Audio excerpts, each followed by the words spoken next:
वणी शहरालगत असलेल्या लालगुडा परिसरात एका आलिशान घरामध्ये बनावट देशी दारूचा कारखाना सुरू असल्याचा धक्कादायक प्रकार उघडकीस आला आहे। राज्यात उत्पादन शुल्क विभागाच्या पथकाने आज दुपारी टाकलेल्या धाडीत मोठ्या प्रमाणात देशी दारू व निर्मितीसाठी लागणारे साहित्य जप्त करण्यात आले। अवैध व नकली दारू विरोधातील अलीकडील काळातील सर्वात मोठी कारवाई असल्याचे अधिकाऱ्यांकडून सांगण्यात येत आहे। मिळालेल्या गोपनीय माहितीच्या आधारे उत्पादन शुल्क विभागाच्या अधिकाऱ्यांनी लालगुडा गावातील स्मशानभूमीजवळ एका दुमजली घरावर छापा टाकला।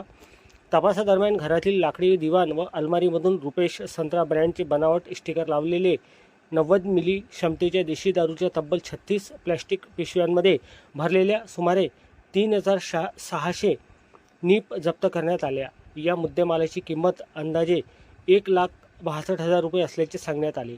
याशिवाय घराला लागून असलेल्या टीन शेडमध्ये रिकाम्या बाटल्या, झाकण, काचेच्या बाटल्या, प्लॅस्टिक ड्रम तसेच 2 दुचाकी आणि एक मोपेड वाहनासह इतर साहित्य जप्त करण्यात आले।